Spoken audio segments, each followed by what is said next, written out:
Welcome to సైనిక. This is Yuvraj, physics faculty.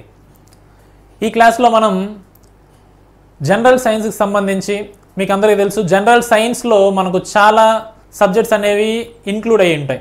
Physics, chemistry, general concepts ఇవన్నీ కూడా general సైన్స్లో భాగంగానే మనం చూస్తుంటాం. అందులో ఒక అంశమైనటువంటి ఫిజిక్స్ గురించి ఈరోజు మనం ముఖ్యంగా చూద్దాం. ఫిజిక్స్కి పునాది అయినటువంటి చాప్టర్గా యూనిట్స్ అండ్ మెజర్మెంట్స్, కొలతలు, ప్రమాణాలు ఏదైతే ఉన్నాయో దాని గురించి ఈరోజు మనం ఈ క్లాస్లో డిస్కస్ చేసుకుందాం. కొలతలు, ప్రమాణాలు ఎందుకు ఫిజిక్స్కి అంత ఇంపార్టెంట్? మనం జనరల్గా చూసినట్లయితే స్టేట్ నుండి సెంట్రల్ వరకు ఏ కాంపిటేటివ్ ఎగ్జామ్ తీసుకున్నా, ఏ కాంపిటేటివ్ ఎగ్జామ్ ఒక సిలబస్ తీసుకున్నా, ఫిజిక్స్ సిలబస్ ఓపెన్ చేశారంటే వెంటనే మీకు ఫస్ట్లోనే కనబడేది మెజర్మెంట్స్, యూనిట్స్, ఇన్స్ట్రుమెంట్స్, వీటి గురించే. ఎందుకు అది అంత ప్రాముఖ్యత? ఎందుకు ఫస్ట్లోనే దాని గురించి చదువుకుంటున్నాం? ఫస్ట్లోనే చదువుకోవాల్సిన అవసరం ఏముంది? ఫస్ట్లోనే దాని గురించి అంత డిస్కస్గా, మరీ పెద్ద చాప్టర్గా కూడా ఉండదు. మీరు బాగా గమనించారంటే చాలా తక్కువగానే ఉంటుంది. కానీ అది లేకుండా, యూనిట్స్, మెజర్మెంట్స్, ఇన్స్ట్రుమెంట్స్ వీటికి సంబంధించి క్వశ్చన్ లేకుండా ఏ కాంపిటేటివ్ పేపర్ని కూడా మీరు చూడలేరు. స్టేట్ నుండి సెంట్రల్ వరకు మినిమం ఒక బిట్ అయినా సరే, లేదా మ్యాక్సిమం 2-3 కూడా మనం దీని నుంచి మనకు టచ్ చేసే అవకాశం ఉంటుంది. సో జనరల్గా కాంపిటేటివ్ వీటన్నిటిని పక్కన పెట్టి మనకు ఫస్ట్ ఫిజిక్స్ అర్థం అవడానికి ఈ చాప్టర్ యొక్క రోల్ ఏంటి, ఈ చాప్టర్ యొక్క పాత్ర ఏంటి, మనం ఎందుకు ఫిజిక్స్ని చదవడానికి ముందుగానే ఇది ఒక ఇండెక్స్ లాగా అనుకోండి, ఇండెక్స్ లాగా ఎందుకు దీన్ని చదువుకుంటున్నాం? ఫస్ట్ స్కూల్ ఏజ్ నుంచి మనం కాలేజ్ వరకు ఖచ్చితంగా మనకు దీని యొక్క ప్రస్తావన లేకుండా నెక్స్ట్ చాప్టర్కి వెళ్ళాం మనం. ఇది ఒక చాప్టర్గా కూడా జనరల్గా కొంతమంది అజ్యూమ్ చేయరు. ఏదో దాంట్లో కొన్ని యూనిట్స్ ఉంటాయి, దాని గురించి బై హార్ట్ చేసేస్తే సరిపోతుంది అన్నట్టుగానే చూస్తుంటారు. కానీ అది చాలా తప్పు. ఎందుకంటే ఫిజిక్స్ యొక్క, ఇంతకుముందే చెప్పినట్టు, ఫిజిక్స్ యొక్క పునాదిగా మనం ఈ చాప్టర్ని మనం తీసుకోవాలి. ఎందుకు పునాది? దీనిపైనే ఫిజిక్స్ ఉందా? అవును, దీనిపైనే ఫిజిక్స్ ఉంది. ఫిజిక్స్ మొత్తాన్ని మీరు అర్థం చేసుకోవాలంటే ఏదో కష్టము, చాలా కాంప్లికేటెడ్ సబ్జెక్ట్, ఏవేవో మనం దీని గురించి వింటూ ఉంటాం ఫిజిక్స్ గురించి జనరల్గా. సో వాటన్నిటి గురించి ఫస్ట్ ఫిజిక్స్లో ఉన్న డిఫరెంట్ చాప్టర్స్ గురించి మనం లోతుగా వెళ్ళడానికి ముందు ఖచ్చితంగా ఇది నేర్చుకోవాలి. ఇది నేర్చుకుంటే మిగిలిన చాప్టర్స్ అన్నిటినీ ఫింగర్ టిప్స్ అంటారు కదా, ఫింగర్ టిప్స్ పైన ఈజీగా నేర్చుకోవచ్చు. ఇది మీరు నమ్మినా నమ్మకపోయినా ఇదే వాస్తవం. ఇక్కడ ఏదో మాయలో లేకపోతే జిమ్మికులో ఇవంతా కాదు. ఎందుకంటే దీన్ని గురించి చదివిన తర్వాత మీకు ఫిజిక్స్లో ఉన్న ప్రతి కాన్సెప్ట్ గురించి మీకు అర్థమయ్యే అవకాశం ఉంటుంది. మీకు ఎప్పుడైతే కాన్సెప్ట్స్ అర్థమవుతాయో, టర్మ్స్ అర్థమవుతాయో, వాటి ప్రమాణాలు, వాటి యొక్క విలువలు ఇవి ఎప్పుడైతే అర్థమవుతాయో మనం చాప్టర్లోకి డీప్గా వెళ్ళేసరికి వాటి యొక్క కాన్సెప్ట్స్ని ఇంకా ఈజీగా అర్థం చేసుకునేందుకు అవకాశం ఉంటుంది.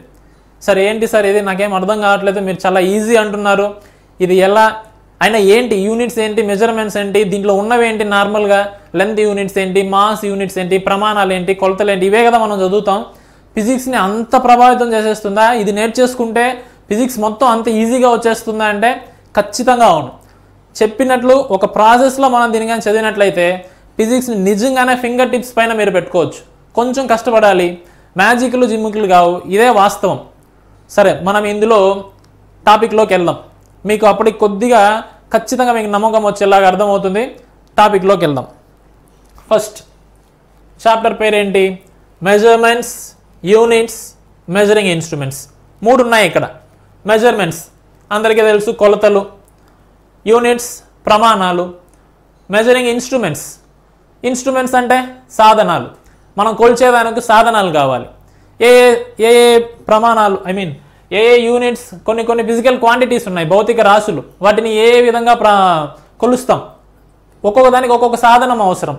సో వాటి గురించి డీటెయిల్గా ఇక్కడ చూసుకుంటాం. ఫస్ట్ మోస్ట్ ఏదో చెప్తారు కదా, ఆ విధంగా ఫస్ట్ మనం చేయాల్సిన పని ఏంట్రా అంటే, ఒక పదం ఏదైతే ఉందో, టర్మ్ ఏదైతే ఉందో దాన్ని పూర్తిగా అవగాహన చేసుకోవాలి, పూర్తిగా అర్థం చేసుకోవాలి. తెలుగులో దాని యొక్క పదం ఏంటి, దాని యొక్క అర్థం ఏంటి, దాని యొక్క భావన ఏంటి, కాన్సెప్ట్ అంటాం కదా, భావన ఏంటి, దాన్ని పూర్తిగా ఎప్పుడైతే మనకు అర్థమవుతుందో మీకు సబ్జెక్ట్ ఫింగర్ టిప్స్లో ఖచ్చితంగా ఉంటుంది. మళ్ళీ దానిపైన మనం వర్క్ చేసామంటే కాంపిటేటివ్ కాదు కదా, ఎంత హయ్యర్ లెవెల్గా మనం వెళ్ళాలనుకున్నా కూడా వెళ్ళొచ్చు. సో ఫస్ట్ థింగ్ మెజర్మెంట్స్, కొలతలు అందరికీ తెలుసు. యూనిట్స్, ప్రమాణాలు. మెజరింగ్ ఇన్స్ట్రుమెంట్స్ అంటే కొలతలు చేయడానికి మనకు కావాల్సిన సాధనాలు, స్కేల్ కానీ, స్క్రూ గేజ్ కానీ, ఇవన్నీ ఇన్స్ట్రుమెంట్స్, ఇవన్నీ సాధనాలు కదా. సో నెక్స్ట్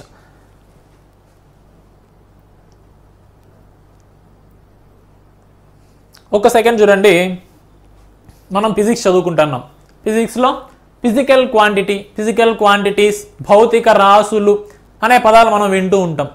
ఏంటి భౌతిక రాశి, ఏంటి ఫిజికల్ క్వాంటిటీ అంటే? What is a physical quantity? Physical quantity అంటే a material, a body or a system that can be quantified. Quantify చేయగలిగినటువంటి ఒక వస్తువు, ఒక బాడీ, దాన్ని మనం ఫిజికల్ క్వాంటిటీ అంటాం. క్వాంటిఫైడ్ అంటే what is quantified?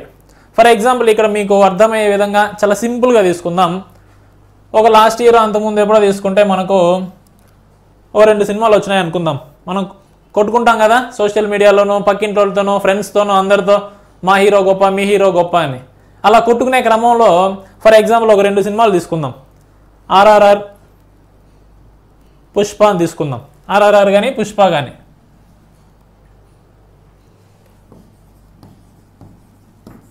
RRR, Pushpa అని తీసుకుంటాం కదా, కొట్టుకుంటారు కదా, మీ హీరోనా మా హీరోనా, మా హీరో పాన్ ఇండియానా మా హీరో పాన్ వరల్డ్ అని కొట్టుకుంటాం కదా. సో కొట్టుకోవడానికి ముందు ఆ డిస్కషన్లో మనం కొన్ని మాట్లాడుకుంటాం, అవునా కదా? ఏం మాట్లాడుకుంటాం? బేసిక్గా ఆర్ఆర్ఆర్ తీసుకుంటే ఓవర్సీస్ కలెక్షన్ ఎంత, ఇండియన్ స్టేట్స్లో కలెక్షన్ ఎంత, సౌత్లో ఎంత, నార్త్లో ఎంత, ఇవన్నీ కొట్టుకుంటాం కదా.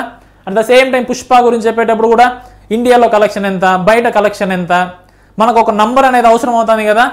అంటే ఒక 2 సినిమాలు, ఆ 2 సినిమాలను కంపేర్ చేసేటప్పుడు ఇది పెద్దదా, ఇది పెద్దదా, ఏది ఎక్కువ, ఏది తక్కువ, దాని గురించి మాట్లాడడానికి వచ్చినప్పుడే మనకు కొన్ని ఒక మ్యాటర్ అవసరం కదా.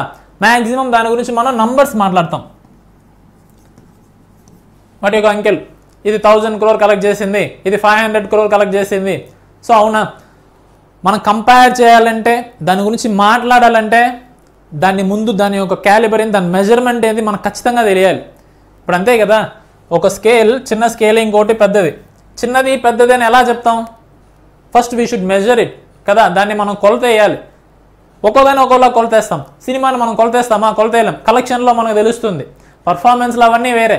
బట్ కమర్షియల్గా మాట్లాడాలంటే నీది పెద్దది, నాది పెద్దది, మా వాడు హీరో, మీ వాడు హీరో అనేది గొప్ప చెప్పుకోవాలంటే ఖచ్చితంగా మన నంబర్స్లో తెలుస్తుంది ఈ రోజుల్లో, అవునా కాదా? సరే, ఇది ఎందుకు అంటే క్వాంటిఫైడ్ ఈజ్ నథింగ్ బట్, అదే తెలుగులో ఏముంది చూడండి, పరిమాణీకరించడం. పరిమాణీకరించడం మీన్స్ నథింగ్ బట్, ఇక్కడే ఉంది definition, quantification is an act of counting and measuring. Counting and measuring 2 ఉన్నాయి ఇక్కడ. మెజర్ చేయాలి, కౌంటింగ్ కూడా తెలియాలి. అంటే ఫర్ ఎగ్జాంపుల్ ఇప్పుడు ఈ లైన్ ఎంత పొడవు అంటే మనం ఒక స్కేల్ యూజ్ చేసి 30 centimeters అని చెప్తున్నాం. అది మనకు ఒక యాక్ట్గానే కనబడుతుంది, ఒక పనిగానే కనబడుతుంది. కానీ ఆ పనిలో 2 అంశాలు ఉన్నాయి. ఏంటి? అక్కడ మెజరింగ్ జరిగింది, అంటే కొలవడం జరిగింది. ఈ గీత ఎంత పొడవు ఉందని మనం ఒక సాధనం, స్కేల్ కానీ ఏదో ఒకటి, రూలర్ అంటాం కదా, దాన్ని యూజ్ చేసి కొలవడం జరిగింది. ఫస్ట్ మెజరింగ్ జరిగింది, దాని తర్వాత కౌంటింగ్. కొలిచిన దాన్ని ఒక సంఖ్య, ఒక న్యూమరికల్ వాల్యూలో మనం ఎక్స్ప్లెయిన్ చేయడం జరిగింది, ఎక్స్ప్రెస్ చేయడం జరిగింది, అవునా? సో మనం కొలవడానికి సింపుల్గా చెప్పేస్తాం, కానీ అందులో 2 అంశాలు దాగున్నాయి. మెజరింగ్, కొలవడం, సంఖ్యా రూపంలో దాన్ని మనం ఎక్స్ప్రెస్ చేయడం. 30 సెంటీమీటర్లు ఫర్ ఎగ్జాంపుల్, దీని పొడవు ఎంత అంటే 30 సెంటీమీటర్లు, 15 సెంటీమీటర్లు. ఈ సినిమా బరువు ఎంత అంటే 300 కోట్ల కలెక్షన్, ఇంకొకటి 200 కోట్ల కలెక్షన్ అని చెప్తాం కదా. కంపారిజన్, ఒకదాని గురించి చదవాలంటే నంబర్స్ అంత ఇంపార్టెంట్. సినిమాకి నంబర్లు ఇంపార్టెంట్ అంటే ప్రస్తుతానికి ఎగ్జాంపుల్ చెప్పా, ఓకేనా? సినిమాలో చాలా అంశాలు ఉంటాయి, ఓకే? జస్ట్ ఒక ఎగ్జాంపుల్కి క్వాంటిఫికేషన్కి మీకు అర్థం అవడానికి చెప్పా, ఓకేనా? మళ్ళీ సినిమా అంటే, కమర్షియల్ సినిమా అంటే నంబర్సే కదా, ఆర్ట్ సినిమా అవన్నీ వేరే. సో జనరల్గా క్వాంటిఫికేషన్, పరిమాణీకరించడం గురించి మీకు అర్థం అవడం కోసం అది చెప్పిన అంశం, ఓకేనా? ఫిజికల్ క్వాంటిటీ అంటే ఏంటి? A material, a system that can be quantified. అంటే ఒక వస్తువు లేదా ఒక వ్యవస్థ ఏదైనా సరే దాన్ని క్వాంటిఫై చేయగలగడం, క్వాంటిఫై చేసి చెప్పగలిగిన దాన్ని మాత్రమే ఫిజికల్ క్వాంటిటీ అంటాం. ఫిజిక్స్లో ఫిజికల్ క్వాంటిటీస్నే చదువుతాం, భౌతిక రాశులనే చదువుతాం. భౌతిక రాశి అని దేన్ని అంటావు? పరిమాణీకరించగలిగిన వస్తువులు ఏవైతే ఉన్నాయో, రాశులు ఏవైతే ఉన్నాయో దాన్నే భౌతిక రాశి అని చెప్తాం. పరిమాణీకరించడం అంటే కొలవగలగాలి, కొలిచిన దాన్ని మనం న్యూమరికల్గా సంఖ్యా రూపంలో ఎక్స్ప్రెస్ చేయగలిగే 30 సెంటీమీటర్లు 20 సెంటీమీటర్లు అలా. సో సింపుల్గా మన వాడుక భాషలో చెప్పేయాలంటే ఒక వస్తువుని మనం కొలవగలగాలి. ఒక చెప్పినట్టు ఒక వస్తువు అంటే ఒకటే కాదు, కొన్ని వ్యవస్థ కూడా ఉంటుంది. ఆ వ్యవస్థను మనం కొలవగలగాలి. కొలిచిన దాన్ని మనం న్యూమరికల్గా సంఖ్యా రూపంలో మనం ఎక్స్ప్రెస్ చేయగలగాలి. అటువంటి దాన్ని మాత్రమే మనం భౌతిక రాశి అంటాం. అర్థమవుతుందా?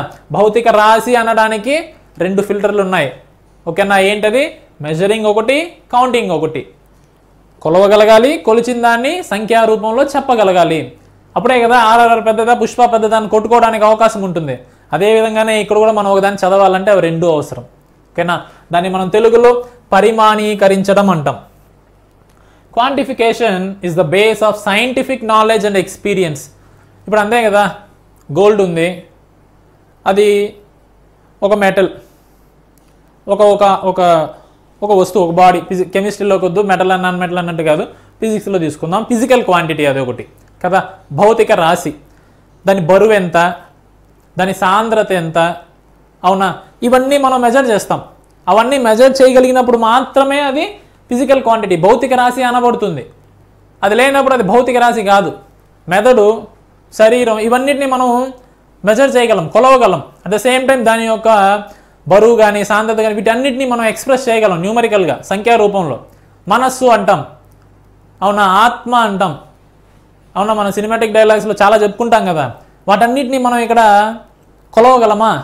వాటన్నిటిని మనం ఇక్కడ కొలిచి మళ్ళీ నంబర్స్లో చెప్పగలమా? ఇవి 2 జరిగినప్పుడే కదా భౌతిక రాశి. సో మనస్సు అనేది మనం భౌతిక రాశిగా చెప్పుకుంటామా? ఆత్మ అనేదాన్ని మనం భౌతిక రాశిగా చెప్పుకోగలమా? చెప్పుకోలేం. మెదడు చెప్పుకుంటాం, మెదడు వేరే. మెదడు అనేది ఒక అవయవం, మెదడుకి బరువు ఉంది.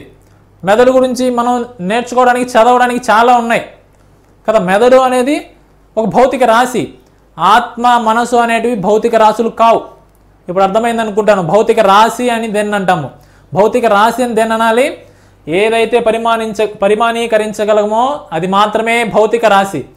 అంటే కొలవగలగాలి, కొలిచిన దాన్ని సంఖ్యల్లో చెప్పగలగాలి, అది మాత్రమే భౌతిక రాశి. అర్థమైంది కదా? సో ఇప్పుడు మీకు భౌతిక రాశి అంటే ఏంటో అర్థమైంది. సో ఈ విధంగా మనం ఒక్కొక్క పదాన్ని, ఒక్కొక్క టర్మ్ని, కాన్సెప్ట్ని మనం ఎప్పుడైతే అర్థం చేసుకుంటామో, చెప్పాయి కదా, ఫిజిక్స్ మీ ఫింగర్ టిప్స్లో ఖచ్చితంగా ఉంటుంది. మళ్ళీ దానిపైన మీరు ఎన్ని ప్రాబ్లమ్స్ని వర్కౌట్ చేయగలిగితే అంత ఈజీగా మీకు ఈజీగా అర్థమవుతుంది. ఇది అపోహ కాదు, ఇది మ్యాజిక్ జిమ్మికో కాదు, ఇది ఖచ్చితంగా. కాకపోతే కొంచెం టైం తీసుకుంటుందేమో. పొద్దున్న నుంచి సాయంత్రం వరకు ఎన్ని రోజులు సినిమాలు చూడలే మనం. చాలా ఈజీ, అంత టైం కూడా పెట్టక్కర్లే. కొద్ది కొద్దిగా నేర్చుకున్నారంటే రోజుకు ఒక 4-5 కాన్సెప్ట్లు. మరీ జీరోలో ఉండేవాళ్ళు నేను చెప్పేది. లేదు, ఆల్రెడీ ఉన్నవాళ్ళు మనం ఎక్కువ బిట్స్ ఎక్కువ చేసుకుంటూ వస్తే ఇంకా మనం డీటెయిల్గా వెళ్ళిపోవచ్చు. సో సింపుల్ థింగ్, ఒక్కటే సూత్రం, టర్మ్స్ని నీట్గా నేర్చుకోవాలి, కాన్సెప్ట్స్ అప్పుడే అర్థమైపోతాయి. కాన్సెప్ట్ అర్థమైనప్పుడు దేన్నైనా మనం క్రాక్ చేయొచ్చు. So next, basically classified into 2 types. భౌతిక రాశుల్ని మనం 2 రకాలుగా విడదీస్తారు జనరల్గా. ఏంటివి అవి? ఫండమెంటల్ లేదా బేస్ క్వాంటిటీస్ అంటాం, డిరైవ్డ్ క్వాంటిటీస్ అంటాం ఇంగ్లీష్లో. ఫండమెంటల్ పేరులోనే ఉంది కదా, ప్రాథమిక భౌతిక రాశులు. డిరైవ్డ్ క్వాంటిటీస్ అంటే ఉత్పన్న భౌతిక రాశులు. మీకు అర్థమయ్యే ఉంటుంది, పేరులోనే ఉంది. ప్రాథమిక అంటే బేస్ కదా. నెక్స్ట్, ఉత్పన్న భౌతిక రాశులు. వీటి గురించి ఏంటో చూద్దాం. సో ఇక్కడ ఫండమెంటల్ లేదా బేస్ క్వాంటిటీస్ 2 ఒకటే. ఫండమెంటల్ క్వాంటిటీస్ అన్న ఒకటే, బేస్ క్వాంటిటీస్ అన్న ఒకటే. ప్రాథమిక భౌతిక రాశులుగా చెప్పుకుంటాం తెలుగులో మనం దాన్ని. బేస్ ఇంతకుముందే చెప్పుకున్నాం కదా, పునాది. సేమ్ ఇది కూడా పునాది. భౌతిక రాశులు అన్నిటికీ పునాది ఇవి. ఏంది సార్ ప్రతిసారి పునాది? ఇదే పునాది. అందుకే ఇది నేర్చుకుంటే మీకు దానిపైన ఉండేది అంత ఈజీ, అవునా? సో చూడండి, ఇక్కడ ఏంటి ప్రాథమిక భౌతిక రాశులు అంటే? Independent quantities.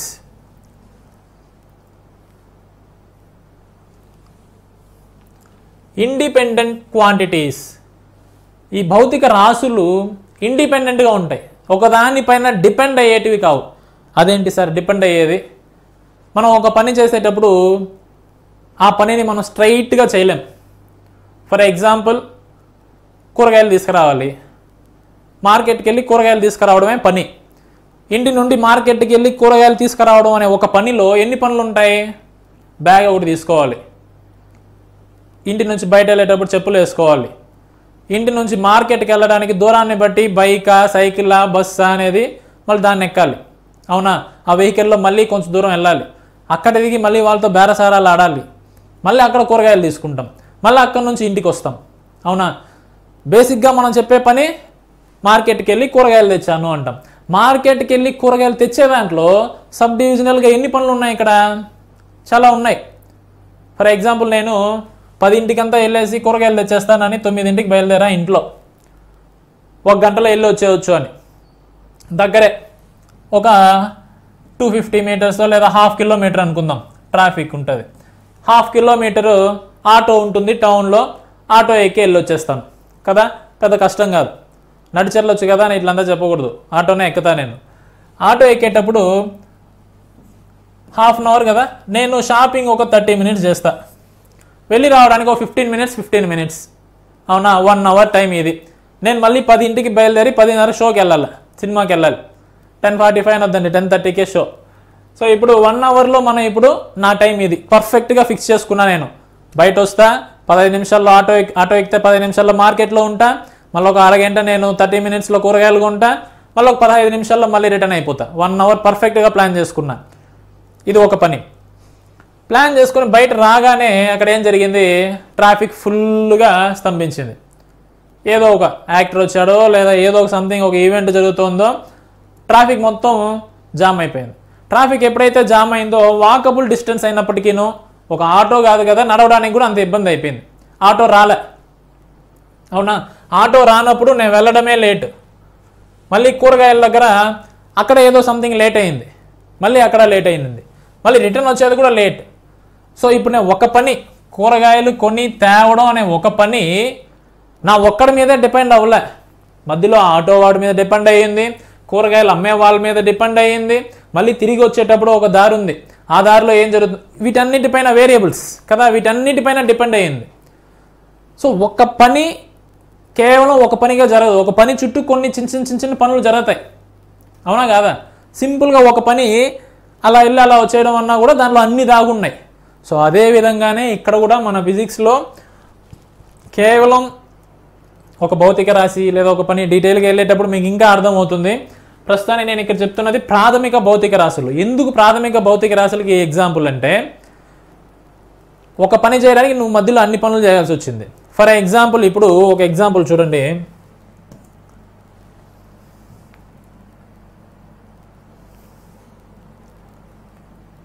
నేనే యువరాజ్ అనే నేను 1 కిలోమీటర్ డిస్టెన్స్ని 1 కిలోమీటర్ దూరాన్ని 2 అవర్స్లో ప్రయాణించా. నేను 1 కిలోమీటర్ దూరాన్ని 2 గంటల సేపు ప్రయాణించాను. అవునా? What is my speed? నా వడి ఎంత స్పీడ్ కావాలంటే డిస్టెన్స్ బై టైం చేస్తాం కదా. డిస్టెన్స్ ఎంత? 1 కిలోమీటర్, టైం వచ్చి 2 చేస్తే 0.5 కిలోమీటర్ పర్ అవర్. అవునా? యువరాజ్ అనే ఒక వ్యక్తి 1 కిలోమీటర్ దూరాన్ని 2 గంటల్లో ప్రయాణించినప్పుడు అతని యొక్క వడి క్యాల్కులేట్ చేస్తే మనకి ఎంత వచ్చింది? 0.5 కిలోమీటర్ పర్ అవర్గా వచ్చింది కదా. ఇలా క్యాల్కులేట్ చేసేటప్పుడు మీరు కొంచెం బాగా గమనించారంటే వడిని మనం ఈజీగా మనం అలా 2 3 6 అన్నట్టుగా చెప్పలే, మనకు దూరం కావాల్సి వచ్చింది. వడి క్యాల్కులేట్ చేసేటప్పుడు స్పీడ్ని క్యాల్కులేట్ చేసేటప్పుడు డిస్టెన్స్ కావాల్సి వచ్చింది, అట్ ద సేమ్ టైం కావాల్సి వచ్చింది. ఫర్ ఎగ్జాంపుల్ మీకు యువరాజ్ 1 కిలోమీటర్ వెళ్ళాడు, అతని స్పీడ్ చెప్పండి అంటే చెప్పగలమా? చెప్పలేం. డిస్టెన్స్తో పాటు మనకు టైం కావాలి కదా, వాడు ఎంత టైంలో వెళ్ళాడు అనేది ఉంటేనే కదా మనం స్పీడ్ చెప్పడానికి. లేదు, యువరాజ్ ఇక్కడ నుంచి అక్కడికి 2 గంటల్లో వెళ్ళాడు, ఇక్కడ నుంచి అక్కడికి మధ్యలో ఎంత దూరం ఉందయ్యా అది చెప్తేనే కదా మనం స్పీడ్ చెప్పేదానికి, వడి చెప్పేదానికి. అవునా కాదా? సో ఇప్పుడు మనం వడి అనేది మనం కనుక్కోవాలంటే, స్పీడ్ అనేది మనం కనుక్కోవాలంటే ఆ భౌతిక రాశికి సంబంధించిన అది ప్రయాణించిన దూరం కావాలి, ఆ దూరం ఎంత సమయంలో కాలంలో ప్రయాణించింది, ఈ రెండూ కావాలి. దూరము కావాలి, కాలము కావాలి. సో ఇప్పుడు కొంచెం జాగ్రత్తగా పరిశీలిస్తే వడి అనేది దూరం పైన అట్ ద సేమ్ టైం కాలం పైన, రెండింటిపైన ఆధారపడి ఉంది కదా. ఇంతకుముందు చెప్పానే, కూరగాయలు మార్కెట్కి వెళ్ళడం ఒకటే మనం కనబడుతుంది, కానీ ఆటో ఎక్కాలి, దిగాలి, రావాలి. ఆటో స్పీడ్ పైన మన కూరగాయలు మనం వెళ్ళి రావడం డిపెండ్ అయి ఉంటుంది, కూరగాయలు అవి ఇచ్చేదానిపైన డిపెండ్ అయి ఉంటుంది కదా. సో మధ్యలో ఉన్న వీటన్నిటిపైన డిపెండ్ అయి ఉంటుంది కదా. పేరుకు మాత్రమే కూరగాయలు తేవడం ఒక పని, సో అదేవిధంగానే స్పీడ్ కనుక్కోవడం మాత్రమే ఒక పని. కానీ మనకు డిస్టెన్స్ కావాలి, టైం కావాలి. డిస్టెన్స్ పైన డిపెండ్ అవుతాం, టైం పైన డిపెండ్ అవుతాం. ఎలా అనేది మనం ప్రాబ్లమ్స్లో చూసుకుంటాం. ఓకేనా. ఇప్పుడు నేను మీకు ఇక్కడ చెప్పొచ్చింది ఏంటంటే భౌతిక రాశి, ఉత్పన్న రాశి. అర్థమైందా? దీన్ని మనం ఉత్పన్న రాశి అంటాం. ఎందుకు అంటే మనం నెక్స్ట్ చూద్దాం. ప్రస్తుతానికి మనం ప్రాథమిక భౌతిక రాశి అని మాట్లాడుతున్నాం కదా, దేని గురించి చూడండి. ఇండిపెండెంట్. ఇంతకుముందు చెప్పినట్టు వడి గురించి మనం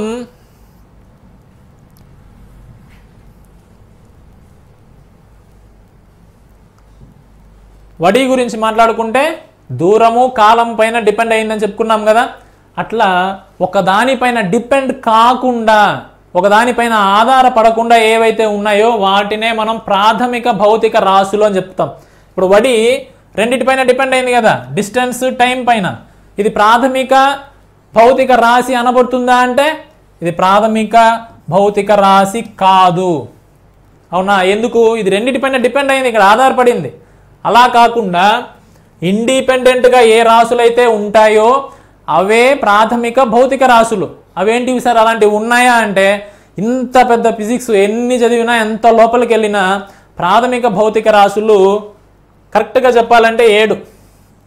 ఇవి కాకుండా ఇంకో 2 ఉన్నాయి, కానీ వాటిని ఎక్స్ట్రాగా చేర్చుకుంటాం. కానీ ప్రాథమిక భౌతిక రాశులుగా చెప్పుకోవాలంటే 7 గురించే చెప్పుకోవాలి. ఏంటివి? 7 ఇన్ నంబర్. అవేంటివి? లెంత్, పొడవు, దూరం అని చెప్తాం. లెంత్. మాస్, ద్రవ్యరాశి. నెక్స్ట్ టైం, కాలం. టెంపరేచర్, ఉష్ణోగ్రత. అమౌంట్ ఆఫ్ సబ్స్టెన్స్, పదార్థ రాశి. ఎక్కువ మనం కెమిస్ట్రీలో దీని గురించి చూస్తూ ఉంటాం. ఎలక్ట్రిక్ కరెంట్, విద్యుత్ ప్రవాహం. ల్యూమినియస్ ఇంటెన్సిటీ, కాంతి తీవ్రత. ఈ 7 1 2 3 4 5 6 7 7 ఉన్నాయి కదా. వీటిని మనం ప్రాథమిక భౌతిక రాశులుగా మనం చెప్పుకుంటాం. అంటే వీటిని మళ్ళీ ఇంకా డివైడ్ చేయలేం. ఇప్పుడు చూడండి, స్పీడ్ని మనం వడిని డివైడ్ చేసాం కదా డిస్టెన్స్ బై టైమ్గా. అట్లా లెంత్ని మీరు డివైడ్ చేయడానికి ట్రై చేయండి. Length equals to something by something, లేదంటే సంథింగ్ ఇంటూ సంథింగ్ అని. దీన్ని ఒక 2 భౌతిక రాశులుగా మీరు విభజించలేరు. 2 భౌతిక రాశుల్ని కలిపి దీన్ని చెప్పడం కుదరదు, ఎందుకంటే ఇది ఒకటే. దీన్ని కలుపుకుంటే ఇంకోటి వస్తుంది. అదేం సార్ అదే అంటే, చూడండి ఫర్ ఎగ్జాంపుల్, లెంత్ అంటే ఇదొక డిస్టెన్స్, దూరం కదా, ఇదొక దూరం కదా, ఇదొక దూరం. దీన్ని మనం ABCగా చెప్పుకుందాం అనుకోండి, పేర్లు పెట్టుకుందాం. AB దూరము 2 సెంటీమీటర్లు అనుకుందాం. BC దూరము ఇది కూడా 2, AC దూరం కూడా 2 అనుకుందాం. ఇప్పుడు దీని మధ్యలో ఉన్నదే ఏం చెప్తాం మనం? వైశాల్యం. సార్ మ్యాథ్స్ సార్, ఇది మ్యాథ్స్ ఫిజిక్స్ అంతా ఒకటే. భౌతిక రాశి ఏదైతే మనం కౌంట్ చేస్తామో, మెజర్ చేస్తామో అవన్నీ ఫిజిక్సే. అవునా కాదా? భౌతిక రాశి అంటే ఏమి? క్వాంటిఫికేషన్ జరగాలి. మెజర్మెంట్, కౌంటింగ్, ఇవి 2 ఎక్కడైతే ఉన్నాయో అది భౌతిక రాశి అనబడుతుంది. మ్యాథ్స్, ఫిజిక్స్, కెమిస్ట్రీ డివైడ్ చేసేదేం కాదు, అంతా ఒకటే. సో మనకు ఆ కండిషన్ కింద వస్తే అది ఫిజిక్స్ కింద వచ్చేస్తుంది అంతే. సో ఇప్పుడు ఇక్కడ చెప్పేది ఏంటి? ఇదొక దూరం, ఇదొక దూరం, ఇదొక దూరం. అవునా? అదేవిధంగా స్క్వేర్, ఇవి దూరాలు కదా. దీని యొక్క వైశాల్యం కావాలంటే, ఏరియా కావాలంటే భుజము ఇంటూ భుజంగా చేస్తాం కదా మనం. స్క్వేర్ అయితే సైడ్ ఇంటూ సైడ్, అంటే ఒక 2 లెంత్ల్ని మల్టిప్లై చేస్తే మనకు ఏరియా వస్తుంది, వైశాల్యం వస్తుంది. అదే 3 లెంత్ల్ని మల్టిప్లై చేస్తే వాల్యూమ్ వస్తుంది, ఘనపరిమాణం. సరే ఏంది సార్? జనరల్గా చూడండి, area equals to side into side, లేదా లెంత్ ఇంటూ బ్రెడ్త్. అవునా? ఇది లెంతే, ఇది లెంత్. బ్రెడ్త్ అన్నా కూడా లెంతే కదా. బ్రెడ్త్ అన్నా ఏదైనా లెంతే, దూరమే అది కదా. 2 దూరాల్ని మనం గుణించినప్పుడు వైశాల్యం వచ్చే అవకాశం ఉంది. వాల్యూమ్ కావాలి, ఘనపరిమాణం కావాలంటే 3 దూరాలు, 3 లెంత్, 3టిని మనం మల్టిప్లై చేస్తాం. అవునా కదా? మనం భౌతిక రాశులు చెప్పేటప్పుడు మీకు ఇంకా బాగా అర్థమవుతుంది. సో లెంత్ని మనం ఇంకా కిందగా మనం డివైడ్ చేయలేం. It is independent quantity. అదేవిధంగా మాస్ ద్రవ్యరాశి కూడా. కాలం ఇప్పుడు 1 అవర్ మళ్ళీ సెకండ్ని సార్ మిల్లీ సెకండ్గా చేయొచ్చు, లేకపోతే సెంటీ సెకండ్ ఇట్లా మనం తగ్గించుకుంటూ వెళ్ళొచ్చు కదా అంటే వెళ్ళొచ్చు. దీంట్లో కూడా మీటర్లు అవన్నీ తగ్గించుకుంటూ వెళ్ళొచ్చు. అలా కాదు, వీటన్నిటికీ ఒక్కొక్క డెఫినేషన్ ఉంది. మనం వీటి గురించి డీటెయిల్గా సబ్జెక్ట్ చెప్పేటప్పుడు మీకు అర్థమవుతుంది. ఓకేనా? వీటిని ఏ విధంగా అయితే ఇండిపెండెంట్ క్వాంటిటీస్ అని చెప్తున్నాం, ఎందుకు దీన్ని ఇంకా ఫర్దర్గా డివైడ్ చేయలేమనే దాని గురించి డీటెయిల్గా వాటి యొక్క డెఫినేషన్స్ ఉన్నాయి. It takes time and we will discuss further. Next column, temperature, amount of substance, electric current, luminous intensity, ఇవి 7 ప్రాథమిక భౌతిక రాశులుగా చెప్పుకుంటాం. వీటిని ఇంకా ఫర్దర్గా డివైడ్ చేయలేము. ఇవి ఇండిపెండెంట్ క్వాంటిటీస్, దేనిపైన డిపెండ్ అవ్వవు. వీటిపైన డిపెండ్ అయ్యి కొత్తగా ఏర్పడిన భౌతిక రాశులే ఉత్పన్న రాశులు. డిరైవ్డ్ ఫిజికల్ క్వాంటిటీస్, పేరులోనే ఉంది కదా derive. It is derived from fundamental quantities, fundamental physical quantities. The physical quantities which are derived from fundamental physical quantities are called derived physical quantities. పేరులోనే ఉంది. ఉత్పన్నం, పుట్టినాయి. ఉత్పన్నం అంటే పుట్టడం కదా, పుట్టినాయి. ఎక్కడి నుంచి పుట్టినాయి? ఫండమెంటల్ క్వాంటిటీస్ కలవడం వల్ల పుట్టినటివే ఈ ఉత్పన్నం. ఓకేనా? ఉత్పన్న భౌతిక రాశులు. As the name suggests, these quantities are derived from fundamental physical quantities. Fundamental నుంచి పుట్టినవే ఇవి. ఏ విధంగా పుట్టాయంటే ఇంతకు ముందే చెప్పా కదా, మనకు వైశాల్యం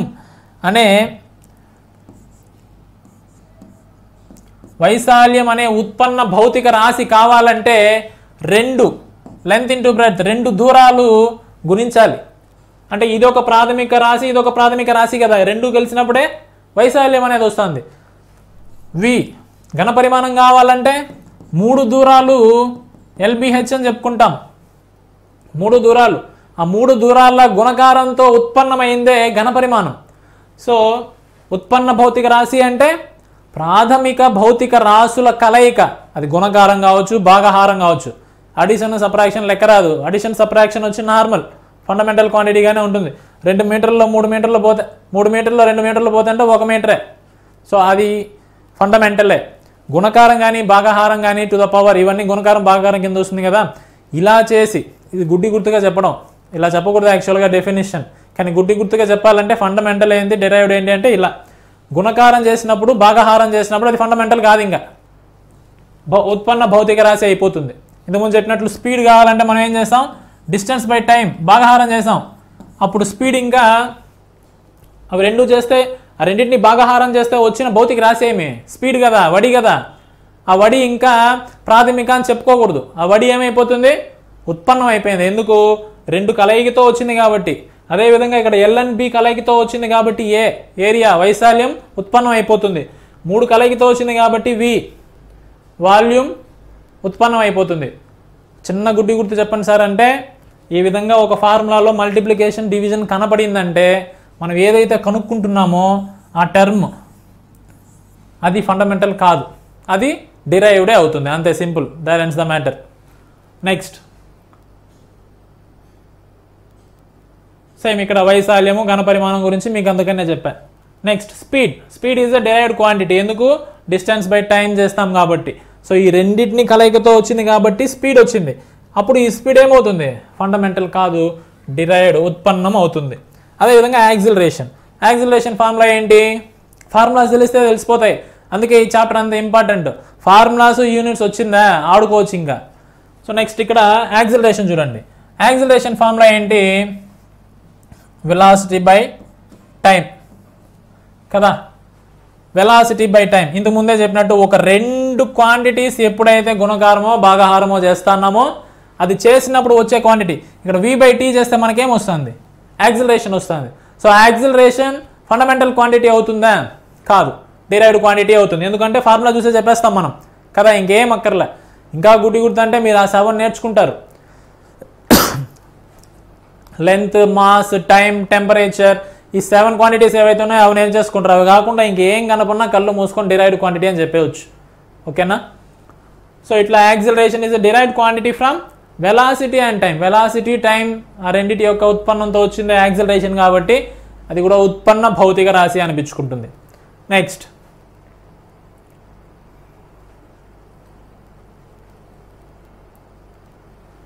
units of measurement. Units of measurement ఇప్పుడు ఇంతకుముందు చెప్పినట్టు ఒకదాన్ని కొలత చేస్తాం, ఒక దూరం, ఒక సంథింగ్ ఎంతో కొంత దూరము ఏ నుంచి బి వరకు, ఈ దూరాన్ని మనం కొలుస్తాం దేంతో? ఫర్ ఎగ్జాంపుల్ ఏదో ఒక స్కేల్తోనే అనుకుందాం, రూలర్తోనే అనుకుందాం. ఇప్పుడు మనం దీన్ని కొలిచినప్పుడు కొలిచిన దాన్ని ఒక నంబర్లో చెప్పాలని చెప్పాం కదా. మనం ఫిజిక్స్లో చేయాల్సిన 2 పనులు, కొలవాలి, కొలిచిన దాన్ని నంబర్లో చెప్పగలగాలి. కొలిచినాం, నంబర్లో చెప్పాలి. సార్ ఇష్టానికి ఒక నంబర్ చెప్పేస్తామంటే అయిపోతుందా? కుదరదు.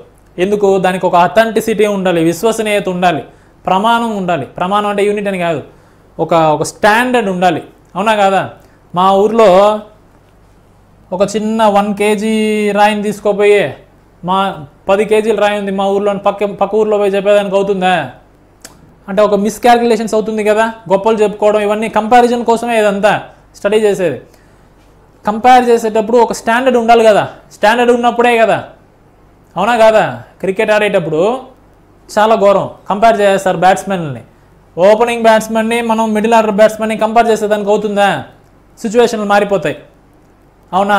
బ్యాటింగ్ పిచ్ పైన ఒకటి సెంచరీ కొట్టిందాన్ని బౌలింగ్ పిచ్ పైన ఒకటి హాఫ్ సెంచరీ కొట్టిందాన్ని కంపేర్ చేయొచ్చా? చేయకూడదు. అవునా కాదా? కండిషన్స్ మారిపోతాయి. అవునా కదా? అదే విధంగానే బ్యాటింగ్ పిచ్ పైనే ఒక బ్యాట్స్మెన్ ఇద్దరు ఒకే స్టాండర్డ్ బ్యాట్స్మెన్లు అయితే అప్పుడు మనం ఓపెనింగ్ స్లాట్లోనే ఇద్దరు ఆడుతున్నారు అనుకోండి, కాస్తో కూస్తో కంపేర్ చేయొచ్చు. అవునా కదా? అంటే ఒక ప్రమాణత ఉండాలి, స్టాండర్డ్ ఉండాలి.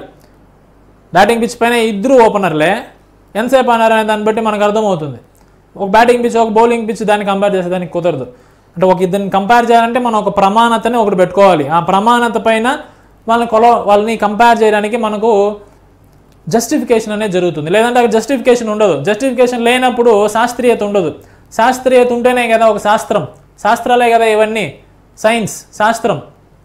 శాస్త్రీయతకి ఆధారం ఒక ప్రమాణత ఉండాలి, విశ్వసనీయత ఉండాలి, ఒక స్టాండర్డ్ ఉండాలి. సో ఇప్పుడు ఆ స్టాండర్డ్ ఏంటి, కొలవడంలో మనకు స్టాండర్డ్స్ ఏంటి, ఆ స్టాండర్డ్స్ గురించి మనం ఎలా చదువుతామనేది చూస్తాం. ఇప్పుడు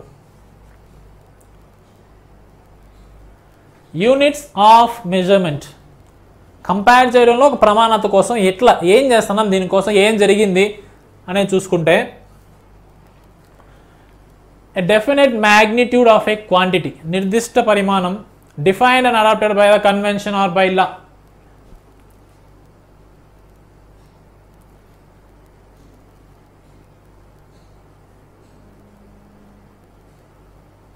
మనం ఆ సిస్టమ్స్ యూనిట్స్ ఆఫ్ మెజర్మెంట్ కంటే ముందుగా సిస్టమ్స్ ఆఫ్ మెజర్మెంట్, ఇంతకుముందు చెప్పినట్లు ఒక ప్రమాణత కావాలి కదా. ఆ ప్రమాణతను మనం ఎలా స్థాపించుకున్నాం అనే దాని గురించి చూద్దాం ఒకసారి. ఇప్పుడు ఏంటంటే ఫర్ ఎగ్జాంపుల్ ఇంతకుముందు చెప్పినట్లు మనం 1 ఎకరా కై ఉంది అనుకోండి, పొలం ఉంది. 1 ఎకరా పొలము మన చుట్టుపక్కల తీసుకుంటే దాన్ని ఎంత చెప్పండి అంటే గుంటల్లో చెప్తారు కొంతమంది. అవునా? గుంటలు, ఇన్ని గుంటలు అని చెప్తారు. లేదా కొంతమంది స్క్వేర్ ఫీట్లో కూడా చెప్తారు. ఇప్పుడు కొత్తగా స్క్వేర్ ఫీట్లు ఇవన్నీ కదా, గుంటలు. సో ఇట్లా ఒక్కొక్క ఏరియాలో ఒక్కొక్క యూనిట్ని బట్టి చెప్తారు. ఇన్ని గుంటలు అయితే 1 ఎకరా, లేదా ఇంత స్క్వేర్ ఫీట్ అయితే ఇంత, లేకపోతే సంథింగ్ సంథింగ్ సంథింగ్ ఒక్కొక్క ఊర్లో ఒక్కొక్కలాగా ఉంది. అవునా కదా? న్యూమరికల్ వాల్యూ ఒకటే అయినప్పటికీ చెప్పే యూనిట్స్ వేరే. అవునా కదా? కొన్ని దగ్గర న్యూమరికల్ వాల్యూ కూడా మారుతుంది. సో మనం ఒకటే అనుకుందాం, ఒకే న్యూమరికల్ వాల్యూ అయినప్పటికీ చెప్పే యూనిట్స్, ప్రమాణాలు మారిపోతున్నాయి. ఒక దగ్గర గుంటలు అంటున్నారు, ఒక దగ్గర స్క్వేర్ ఫీట్ అంటున్నారు, ఒక దగ్గర అడుగులు అంటారు, of course square feet. So ఆ విధంగా ఉంటుంది. అలా కాకుండా అందరూ ఒకేలాగా ఉన్నప్పుడే కదా మనం ఇక్కడ నుంచి అమెరికాకి వెళ్ళినా, అమెరికా నుంచి ఎక్కడికి వెళ్ళినా కూడా మనం దాని గురించి కాన్వర్జేషన్స్ కానీ లేకపోతే మనం సాఫీగా జరగడానికి. So we need standard. అవునా కదా? ఒక ప్రమాణత అవసరం, సప్రమాణత అవసరం. సో దానికోసం ఏం చేశారంటే డిఫరెంట్ సిస్టమ్స్ ఉన్నాయి యాక్చువల్లీ. చూడండి, దానికోసం ఏం చేశారు, వెళ్ళడానికి ముందుగా సిస్టమ్స్ ఆఫ్ మెజర్మెంట్స్ అనేటివి చాలా ఉన్నాయి పద్ధతులు. ఎందుకంటే చాలా పెద్ద ప్రపంచం. అవునా కదా? ఎన్నో దేశాలు ఉన్నాయి. ఒక్కొక్క దేశంలో వాళ్ళు అవలంబించే శాస్త్రీయ పద్ధతులు ఎన్నో ఉన్నాయి. భారతదేశంలో ఒక పద్ధతులు మనం అవలంబిస్తాం. మన కంట్రీలోనే నార్త్, సౌత్ ఇలా ఒక్కొక్క ఏరియాకి వెళ్ళేసరికి శాస్త్రీయ పద్ధతులు మారిపోతున్నాయి. అఫ్కోర్స్ అంతా ఒకటే, బట్ స్టిల్ ప్రమాణాలు, విధానాలు ఇవన్నీ మారిపోతున్నాయి. At the same time British, British empire వాళ్ళు స్థాపించి వాళ్ళ సామ్రాజ్యంలో వాళ్ళు పాటించే పద్ధతులు కొన్ని ఉన్నాయి. యుఎస్ అమెరికా వాళ్ళు పాటించే పద్ధతులు కొన్ని ఉన్నాయి.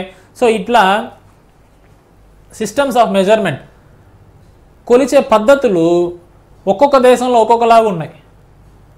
సో బేసిక్గా ఇవి తీసుకుంటే ఎన్ని ఉన్నాయంటే చాలా ఉండొచ్చు కాక, కానీ బేసిక్గా మనం అంగీకరించేటివి దాదాపుగా 3. ఏంటివి అవి? 3 సిస్టమ్స్ ఆఫ్ మెజర్మెంట్గా చెప్పుకుంటాం. Number 1 metric system. దీని గురించి మాట్లాడదాం. దానికి ముందుగా ఈ 2 గురించి చూద్దాం. Imperial system, United states customary units. మీరు కొంచెం కాంపిటేటివ్ ఎగ్జామ్ ప్రిపేర్ అయ్యే వాళ్ళే కాబట్టి సోషల్లో మీకు కొంచెం అవగాహన ఉంటుంది. ఈ పదాలు చూస్తేనే మీకు అర్థమైపోవాలి.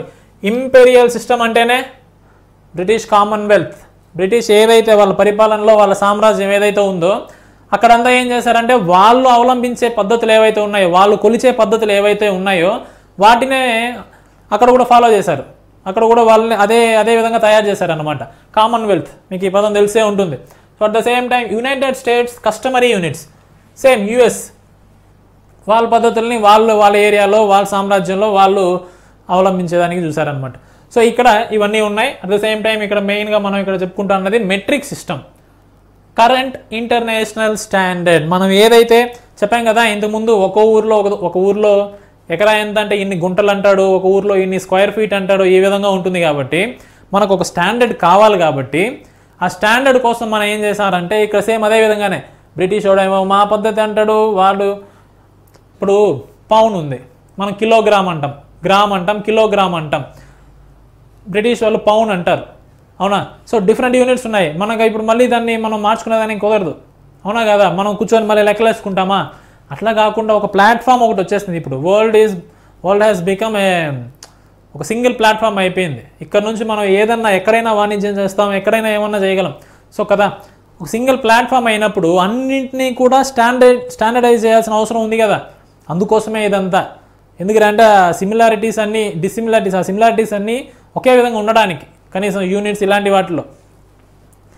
సో ఇక్కడ వీళ్ళు పౌండ్ అంటారు, మనం కిలోగ్రామ్ అంటాం, వ్యత్యాసాలు వస్తాయి. అలా కాకుండా అందరూ ఒక యూనిట్గా ఉండడం కోసం ఏం చేస్తారంటే ఈ మెయిన్గా చెప్పుకునే ఈ 3 పద్ధతుల్లో ఈ మెట్రిక్ సిస్టమ్ ఏదైతే ఉందో ఈ మెట్రిక్ సిస్టమ్ని ఇంటర్నేషనల్ స్టాండర్డ్గా నిర్ధారించారు.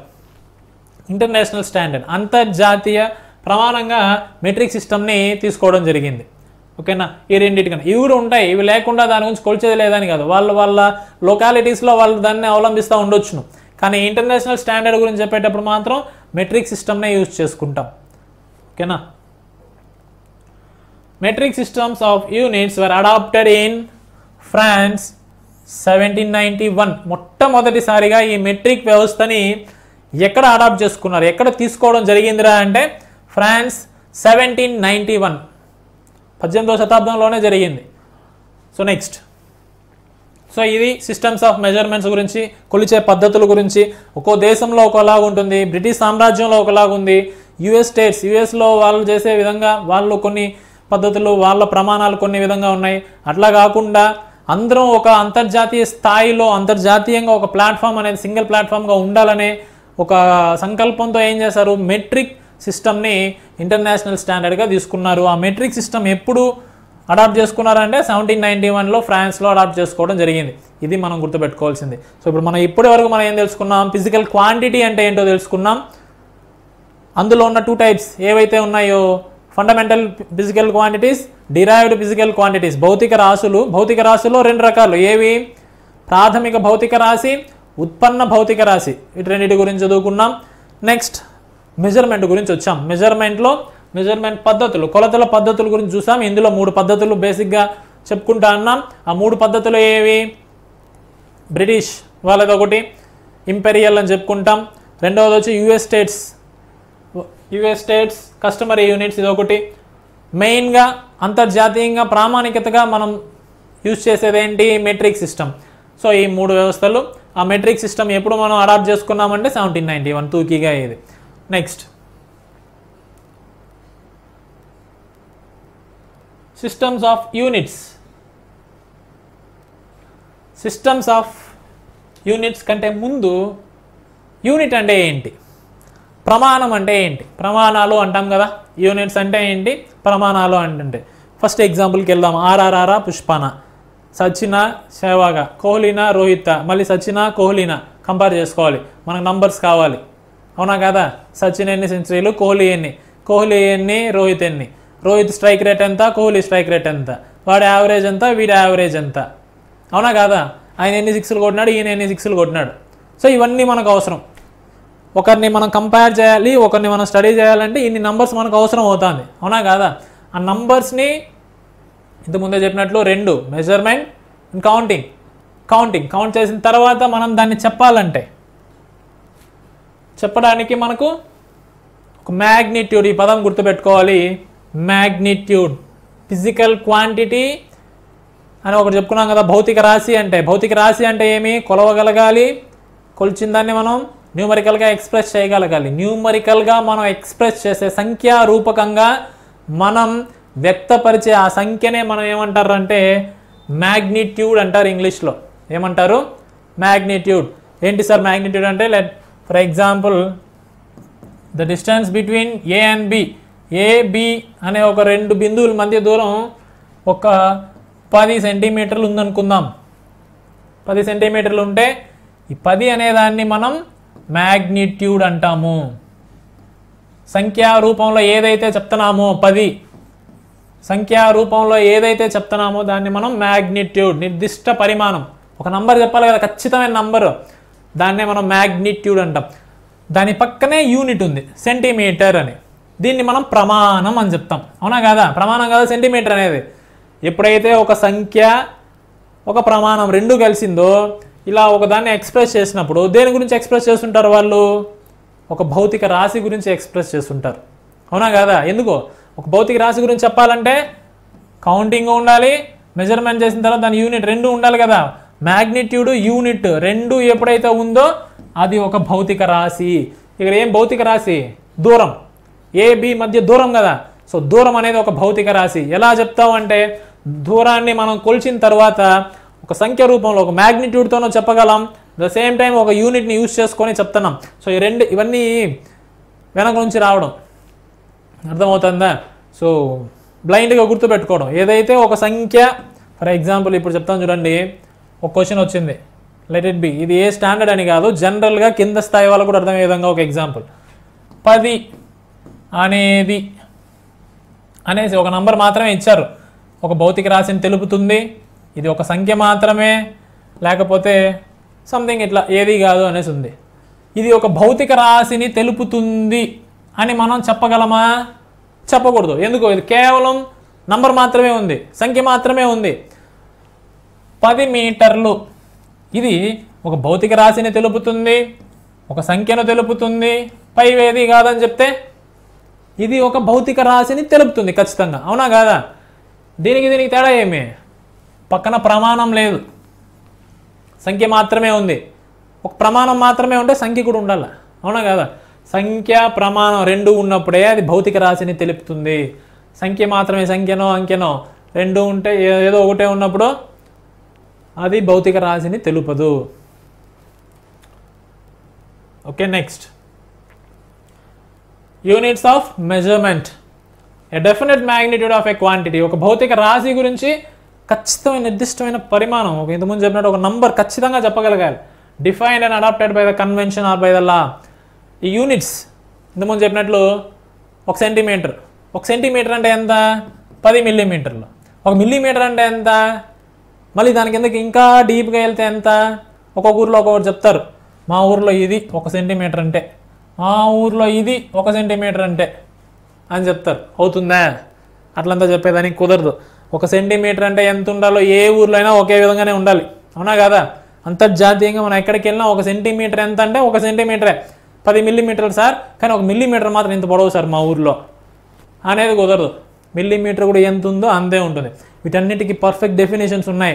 ఆ డెఫినేషన్స్ అన్నీ చూస్తే మనకు అర్థమవుతుంది. వీటన్నిటిని ఎలా డిఫైన్ చేశారంటే వాటికన్నింటికి ఒక పద్ధతులు, కొన్ని పద్ధతుల్లో ఫాలో అయ్యి వాటన్నిటిని డిఫైన్ చేస్తారు. గ్రామ్ అంటే ఎంత, కిలోగ్రామ్ అంటే ఎంత, మీటర్ ఎంత, వీటన్నిటికీ సెకండ్ అంటే ఎంత, వీటన్నిటికీ నిర్దిష్ట డెఫినేషన్స్ ఉన్నాయి. సో ఇక్కడ యూనిట్స్ ఆఫ్ మెజర్మెంట్ చెప్పుకుంటున్నాం. కొలిచిన దాన్ని ప్రమాణాల్లో చెప్పడం, సేమ్ ఇంతకుముందు చెప్పుకున్నట్లు కొలవడానికి ఏ విధంగా అయితే ఒక్కొక్క దేశంలో ఒక్కొక్క పద్ధతులు ఉన్నాయో అదేవిధంగా ప్రమాణాలు చెప్పే విధంలో కూడా ఒక్కొక్క దేశంలో ఒక్కొక్క పద్ధతులు ఉన్నాయి. Different system of units CGS, MKS, FPS వినే ఉంటారు. Centimetre, gram, second, metre, kilogram, second, foot, pound, second, ఈ విధంగా సేమ్ ఇదే విధంగా ఇలా డిఫరెంట్ పద్ధతులు ఉన్నప్పుడు ఏం చేశారు, SI system international standard of units. ఇంతకుముందు స్లైడ్లో చెప్పింది మెజర్మెంట్ కొలతల పద్ధతులు, ఇప్పుడు మనం చెప్తున్నది ప్రమాణాల పద్ధతులు. ఇక్కడ చాలా రకాలు ఉంటాయి, సిజిఎస్ అని, ఎంకేఎస్ అని, ఎఫ్పిఎస్ మనం ఇంతకుముందు చెప్పుకున్న బ్రిటిష్ వాళ్ళు ఉపయోగించేది, అవునా, ఎస్ఐ యూనిట్స్. సో ఇలా డిఫరెంట్ ప్రమాణాలు ఉన్నప్పుడు స్టాండర్డ్గా ఒక ప్రమాణం మనకు కావాలి కాబట్టి ఇంటర్నేషనల్ స్టాండర్డ్ ఆఫ్ యూనిట్స్ ఎస్ఐని మోడర్న్ ఫార్మ్ ఆఫ్ మెట్రిక్ సిస్టమ్గా తీసుకోవడం జరిగింది. ఎవరు అంతా దీన్ని గవర్న్ చేసేది, వీటన్నిటిని మెయింటైన్ చేసేది ఎవరు అంటే international bureau of weights and measures BIPM takes care of uniformity. ఈ సమతుల్యతని వీటన్నిటిని టేక్ కేర్ చేస్తున్నది ఎవరు అంటే international bureau of weights and measures. Metrology is the science of developing accepted units nationally and internationally. నేషనల్గా ఒకటి యూజ్ చేస్తాం, మళ్ళీ దాన్ని ఇంటర్నేషనల్ స్టాండర్డ్ మళ్ళీ తీసుకెళ్ళి వీళ్ళు ఒప్పుకుంటేనే, ఎవరో BIPM వీళ్ళు ఒప్పుకున్నప్పుడు మాత్రమే దాన్ని ఒక ఇంటర్నేషనల్ స్టాండర్డ్ ఆఫ్ యూనిట్గా మనం దాన్ని తీసుకోవడం జరుగుతుంది. దీని గురించి చదివే సైన్స్ని ఏమంటారంటే metrology. Metrology is the science of developing accepted units nationally and internationally. ఇక్కడ ఒక పదం మళ్ళీ గుర్తుపెట్టుకోవాలా, ఇది మెట్రాలజీ, METROLOGY. మీకు ఆల్రెడీ తెలుసు, మనం పదం డివైడ్ చేస్తాం. లాజీ అంటే లాగస్ నుంచి పుట్టింది, అంటే చదవడం. మెట్రో అంటే మెజర్ చేయడం, మెట్రాన్ అనే పదం నుంచి పుట్టేదే మెట్రో. మెట్రాలజీ మీన్స్ మెట్రాన్ అంటే కొలవడం, లాగస్ అంటే చదవడం, కొలతల గురించి చదవడం మెట్రాలజీ. ఇక్కడ మళ్ళీ ఒక పెట్టామనుకోండి, METRO కాకుండా METERO అని పెట్టామనుకోండి, TEOROLOGY, మీటియారాలజీ, అది మారిపోతుంది, క్లైమేట్ గురించి చదవడం వస్తుంది, అవునా కదా. ఇది metrology, not meteorology. Metrology science of developing accepted units nationally and internationally. Units గురించి చదివేది మెట్రాలజీ, మెజర్మెంట్స్ దాని గురించి చదివేది మెట్రాలజీ. ఓకేనా, మైండ్ ఇట్. నెక్స్ట్ సిస్టమ్స్, కొలతల పద్ధతులు. నెక్స్ట్ సిస్టమ్స్ ఆఫ్ యూనిట్స్ ఇంతకుముందు చెప్పినట్లు vary from country to country. ఒక్కొక్క దేశంలో ఒక్కోలాగా ఉంటుంది. ఒక దేశంలో సిజిఎస్, ఒక దేశంలో ఎంకేఎస్, ఇంకో దేశంలో ఎఫ్పిఎస్, ఇలా వేరే వేరే పద్ధతుల్లో యూనిట్స్ని ఫాలో అవుతూ ఉంటారు. సిజిఎస్, ఎఫ్పిఎస్, ఎంకేఎస్గా. SI system international standard of యూనిట్స్ని వైడ్లీ యాక్సెప్టెడ్, దాన్ని తీసుకోవడం జరిగింది. బేసికలీ ఈ యూనిట్స్ని కూడా మనం 2 టైప్స్గా తీసుకోవడం కాదు, ఇట్ హ్యాపెన్స్. ఇంతకుముందు చెప్పినట్టు ఫిజికల్ క్వాంటిటీస్, భౌతిక రాశులు 2 రకాలు కదా. ఏంటివి? Fundamental physical quantities, derived physical quantities. ప్రాథమిక భౌతిక రాశులు, ఉత్పన్న భౌతిక రాశులు ఏ విధంగా చెప్పుకున్నాం అదేవిధంగా ప్రమాణాల్లో కూడా ఫండమెంటల్ యూనిట్స్, డిరైవ్డ్ యూనిట్స్, ప్రాథమిక ప్రమాణాలు, ఉత్పన్న ప్రమాణాలు. సేమ్ ఇంతకు ముందులాగే అదే విధంగానే ఈజీగా అర్థమవుతుంది. అంటే ఏంటివి మనం కొంచెం డీటెయిల్గా చూద్దాం. Fundamental units. సరే, ఏంటి ప్రాథమిక ప్రమాణాలు అంటే?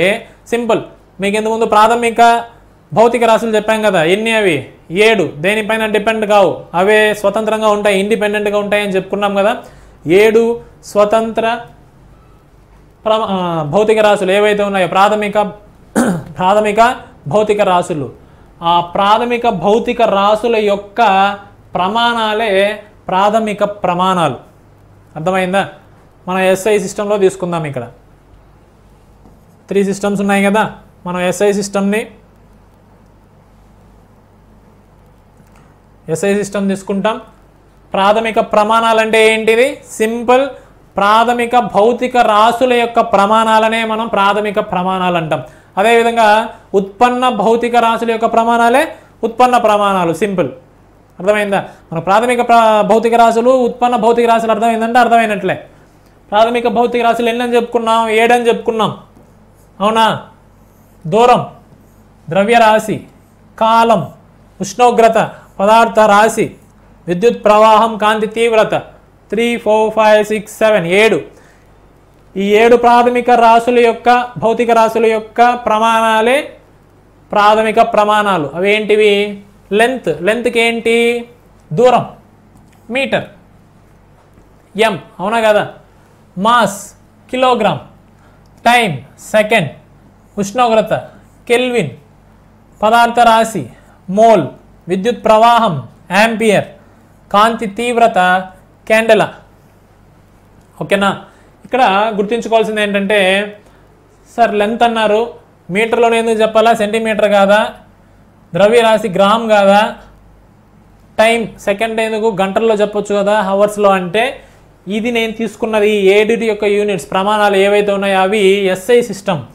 ఇంతకుముందు చెప్పుకున్నాం కదా, ఇంటర్నేషనల్ స్టాండర్డ్ 3 సిస్టమ్స్ జనరల్గా చెప్పుకుంటాం, సిజిఎస్, ఎంకేఎస్, ఎఫ్పిఎస్. దీంట్లో ఎస్ఐని మనం తీసుకున్నారు. ఎస్ఐ దాదాపు ఎంకేఎస్కి దగ్గరగానే ఉంటుంది, ఎంకేఎస్ నుంచి తీసుకున్నవే. అంటే లెంత్కి ఎంకేఎస్ అంటే ఏమి? ఇక్కడ ఎం అంటే మీటర్, కే అంటే కిలోగ్రామ్, ఎస్ అంటే సెకండ్. లెంత్కి మీటర్, మాస్కి కిలోగ్రామ్, టైంకి సెకండ్, ఎంకేఎస్. ఓకేనా? నెక్స్ట్ ఉష్ణోగ్రత కెల్విన్. సెల్సియస్ ఉంది, ఫారెన్హీట్ ఉంది, కానీ ఎస్ఐ సిస్టంలో కెల్విన్నే మనం ఉష్ణోగ్రతకి ప్రమాణంగా తీసుకుంటాం. ఇది మనం బయాడ్ చేయాలి, ఖచ్చితంగా గుర్తుపెట్టుకోవాలి. ఈ ఏడిటికి ఏవేవి ప్రమాణాలని ఖచ్చితంగా గుర్తుపెట్టుకోవాలి. అమౌంట్ ఆఫ్ సబ్స్టెన్స్, పదార్థ రాశి, మోల్, విద్యుత్ ప్రవాహం, యాంపియర్, తీవ్రత, కాంతి తీవ్రత, క్యాండిలా. ఇక్కడ మళ్ళీ మీరు గమనించారంటే కొన్ని గుర్తుపెట్టుకోవాలి. మెలకువలు అనుకోండి, గుర్తులేం కాదు, రూల్స్ ఇవి. ఏంటంటే ఇక్కడ కెల్విన్ క్యాపిటల్ కే పెట్టాను, ఇక్కడ క్యాపిటల్ కేనే పెట్టాను, కానీ ఇక్కడ మీటర్లో యూనిట్ ప్రమాణానికి క్యాపిటల్ ఎం పెట్టలేదు నేను ఇక్కడ, అవునా? స్మాల్ ఎంఏ ఉంది. కేజీ స్మాల్ కే స్మాల్ జీనే, కెల్విన్ మాత్రం క్యాపిటల్ కే. సెకండ్కి మాత్రం ప్రమాణాలు, ఈ పేర్లు పక్కన పెట్టండి. ఇక్కడ నేను చెప్తున్నది ప్రమాణాల్లో, బ్రాకెట్లో ఉన్న ప్రమాణాలు. సెకండ్కి ఎస్, మోల్కి స్మాల్ ఎంఏ, ఇక్కడ స్మాల్ ఎస్ఏ. యాంపియర్కి మాత్రం క్యాపిటల్ ఏ పెట్టా. క్యాండెలా నార్మల్ సిడీనే ఉంది, స్మాల్. ఎందుకు? Kelvin is the name of a scientist, అవునా కదా? యాంపియర్ ఒక వ్యక్తి పేరు, ఒక సైంటిస్ట్. వాళ్ళు చేసిన విశేష కృషికి ఫలితంగా వాళ్ళు ఏదైతే టాపిక్లో, వాళ్ళ సబ్జెక్ట్లో వాళ్ళు ఎక్కువ ఇంట్రెస్ట్గా చేస్తున్నారో దాంట్లో ఏదో ఒక భావానికి, ఒక కాన్సెప్ట్కి యూనిట్గా వాళ్ళ పేరుని పెట్టుకుంటాం. న్యూటన్, ఫోర్స్కి న్యూటన్ పేరుని యూనిట్గా పెట్టుకుంటాం కదా. సో అదేవిధంగా టెంపరేచర్లో కెల్విన్, ఎలక్ట్రిక్ కరెంట్లో యాంపియర్, ల్యూమినియస్ ఇంటెన్సిటీ, కాంతి తీవ్రతలో క్యాండిలా. సో ఇలా వాళ్ళ పేర్లు వచ్చినప్పుడు యూనిట్కి స్మాల్ లెటర్ పెట్టకుండా క్యాపిటల్ లెటర్, వాళ్ళ గౌరవార్థం క్యాపిటల్ లెటరే పెట్టాలి. సార్ ఇది ఎందుకు సార్ అంటే, ఇందులో ఏది ప్రమాణం కాదు అనేసి క్యాపిటల్ లెటర్ని క్యాపిటల్ కే కాకుండా స్మాల్ కే ఇస్తాడు, ప్రమాణం కాదు. క్యాపిటల్ కే ఉంటే ప్రమాణం అవుతుంది. ఆ విధంగా కూడా బిట్స్ వచ్చే అవకాశాలు ఉన్నాయి. సో కాబట్టి అలాంటి చిన్న విషయాలు కూడా గుర్తుపెట్టుకోవాలి. ఎలిమినేషన్ ప్రాసెస్లో మనకు అవన్నీ అర్థమవుతాయి, చాలా ఈజీగా ఉంటుంది. సో అందుకని ఎక్కడైనా సైంటిస్ట్ పేరు వచ్చినప్పుడు క్యాపిటల్ కేనే, న్యూటన్ స్మాల్ ఎన్ అని పెడితే ఆన్సర్ కాదు, క్యాపిటల్ ఎన్నే పెట్టాలి. మీరు ఒక సమస్య ఇచ్చే, ఒక ప్రాబ్లం ఇచ్చిన తర్వాత బలం కనుక్కోండి అని ఇచ్చుంటాడు, ఫోర్స్ కనుక్కోండి అని. 5 న్యూటన్స్ మీకు ఆన్సర్ వచ్చి ఉంటుంది, 5 న్యూటన్స్. ఆప్షన్లో 5 క్యాపిటల్ ఎన్ ఉంటుంది, 5 స్మాల్ ఎన్ కూడా ఉంటుంది. మనం ఏది పెట్టాలి?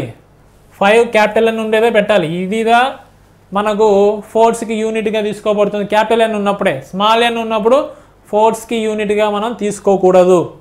అర్థమైందా? ఎందుకంటే ఖచ్చితంగా ఉండాలి, అది రూల్ అంతే. కెల్విన్ క్యాపిటల్ కేనే ఉండాలి, యాంపియర్ క్యాపిటల్ ఏనే ఉండాలి. సో ఇవి ప్రాథమిక ప్రమాణాల గురించి చెప్పుకుంటే, ఏవైతే 7 ప్రాథమిక భౌతిక రాశులు ఉన్నాయో ఆ ప్రాథమిక భౌతిక రాశుల యొక్క ప్రమాణాలే 7 వస్తాయి కదా, ఆ 7 ప్రాథమిక ప్రమాణాలు. ఓకేనా? అదేవిధంగా నెక్స్ట్ మనం తీసుకుంటే ఉత్పన్న డిరైవ్డ్ యూనిట్స్, ఉత్పన్న ప్రమాణాలు. సేమ్ ఇవి చాలా వస్తాయి ఉత్పన్నాలు, 7 అనే కాదు కదా, చాలా ఉంటాయి. వాటి ప్రమాణాలే ఉత్పన్న ప్రమాణాలు, డిరైవ్డ్ యూనిట్స్. ఎలక్ట్రికల్ ఛార్జ్, విద్యుత్ ఆవేశం, యాక్చువల్గా దీని యూనిట్ కూలుం.